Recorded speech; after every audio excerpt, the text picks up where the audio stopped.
I hear little bells there in the background. It is the third Wednesday of Advent, and it's Wake Up here on Catholic Community Media with Gabby Smith, Johnny Abear, and David Dawson. Thank you, Jeff Blackwell. We're once again joined by Ben Clapper. He's the Executive Director of Louisiana Right to Life. We're going to, this segment is called Pro-Life Persuasion. Good morning, Ben. Oops, we lost the sound on Ben. Well, I will say this, and once we get that sound going again, we got it back?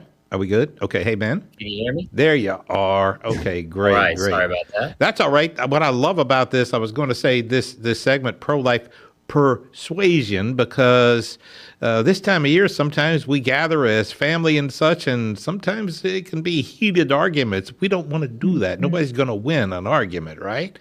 But That's right. Interesting topic, and I think this might be probably the most common discussion, if you will. It says, I support abortion if a woman can't afford another child. This is probably one of the more common ones, isn't it?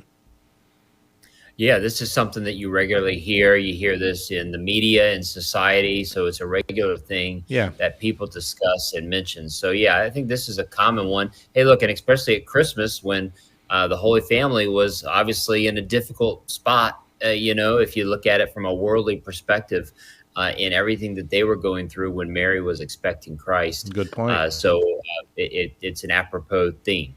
Yeah, yep. They had everything going against them. I mean, They had no place to stay. They had no. I mean, that is quite interesting. Okay, so how do we gently do this then? How do we approach this? Yeah, so I think it's kind of two ways that we put pieces together. First, we acknowledge that there are many resources that are available in Louisiana and really across America to help a woman who is pregnant or with a young child. In Louisiana, the LA Moms program really provides for Medicaid eligible women financial assistance, basically providing them everything they need for their childbirth and then up to a year after the child's been born.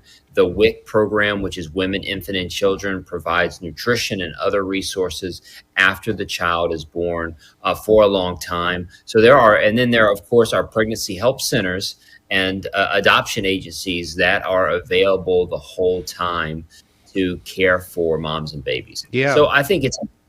Yeah, Dave, you said it right there to make sure people know of the resources that are available. I agree. And I'm glad you have that, those resources. I mean, they're available. Where do we go to? I mean, because there's probably even a bigger list of all kind of ways in assisting to raise the child. Because the other part of the argument is, oh, well, how long is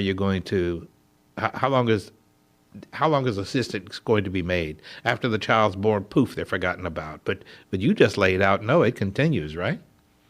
Absolutely. And that's one of those myths in society is somehow the pro-life movement doesn't care about mothers and babies after they're born. Yeah. I mean, and the funds that the state puts into helping the mothers and babies after they're born, it's tremendous. So those things are available. We have a website, findhelpla.com, and that lays out all these resources, more than what I've mentioned here today, that are available to moms in need. So you can take that right off the table in telling people that there are resources available. But Dave, I would say even with that, we can go beyond that to then have a conversation more about the morality of that claim of the person. So, I mean, because we know that if a person, let's say an infant, is here in the world and a mother doesn't have resources to take care of that child, we know that it's not right for a mother or anyone for that matter to harm an infant who is born already. You may have heard that terrible story of the child in Livingston Parish, born to a teenage mother. The baby died, and now there's questions and investigations about and maybe charges being brought against family members about why the child died. So we care that much for the baby after it's born. What's the difference? And that's one thing that we need to ask people. What's the difference about that child in the womb? Why do we create this separate standard for those who are born and those who are not born? So I would ask that person that question, would you apply your same standard to the unborn baby through abortion that you would you say for something like infanticide, would you apply the same standard for the baby who's in the womb and the baby who's out of the womb? Interesting. And again, this is persuasion, because I mean, if the question is asked like you're saying, it could be an argumentative question, or it could be saying, I genuinely want to know. And really, if there's a good side, I want to know what it is. But it doesn't sound like anybody's going to come up with one there. Let's go back to what you said a little bit earlier. Let's revisit the adoption aspect, and that's something that's always forgotten about. But it is such a beautiful, beautiful way, because a mother would be giving life twice. That's how I see it. Giving birth to a new life, yet at the same time giving this life to a new family. Talk about that. Absolutely. I mean, adoption, is that undiscussed, that forgotten piece of all this, because obviously if the mother places that child for infant adoption, she gets to choose the family who adopts her child, unless she wants to go a confidential adoption, which is available as well. But she can choose that family that adopts her child. She places that child for adoption. Almost literally all the expenses for that birth mother are covered. So the expenses and the financial challenges are taken care of.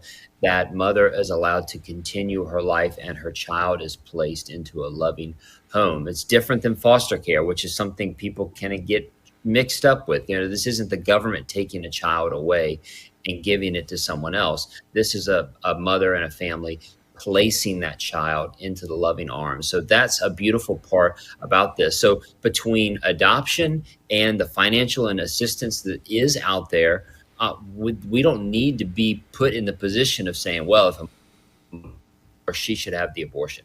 There are options. There are resources where we can give life to that child, give that child a chance at life, and also support the mother to help her get on her feet and have a better life for herself. So Ben, where can, because somebody might be hearing this, what you just said for the first time, it's not foster care. We do have a tendency to generalize and lump things up, and yet you've just offered something there that, okay, this is a bit different here then, and it's beautiful the way it's laid out and the support that's taken. Where can they go to say, well, now I want to check this out? What's a good resource to go to for that, for adoption? Well, for adoption, right? Well, I mean, and if you're interested in actually adopting, or if you're interested in placing a child for adoption, in Baton Rouge, you have Catholic Charities. Okay. And then you have a great adoption agency in St. Elizabeth Foundation right there in Baton Rouge. Okay. And of course, they serve New Orleans as well, for if you're listening to audiences in New Orleans. So those are great resources. You can Google those, St. Elizabeth Foundation, Baton Rouge, great adoption agency. Of course, you can come to our website, prolifelouisiana.org, or give us a call. We'd be happy to discuss more about that. Great resources out there. And we have an adoption tax credit in the state as well that will help financially that family who adopts that child. Well, you just said something else I did not know, that there's a tax credit for that. So, okay, so if somebody goes to, you seem to be a good one-stop shop for resources like this that that they can do research in, to where, I mean, once again, if the discussion comes up, I support abortion if a woman can't afford another child, you can merely say, listen, if you just go to Pro-Life Louisiana, you're going to see all of the different choices that you can make, and that child will be supported for quite some time, right? Absolutely. There are resources, support is available. There is no reason in our day and age abortion needs to be the only option, which is what many people find themselves facing.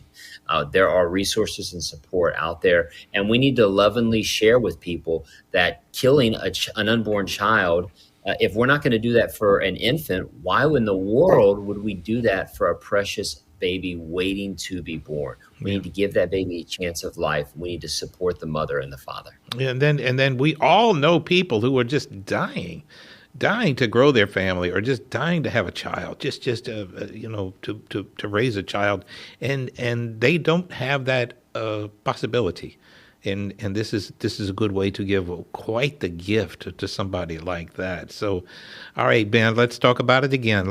Give us the website where we can go.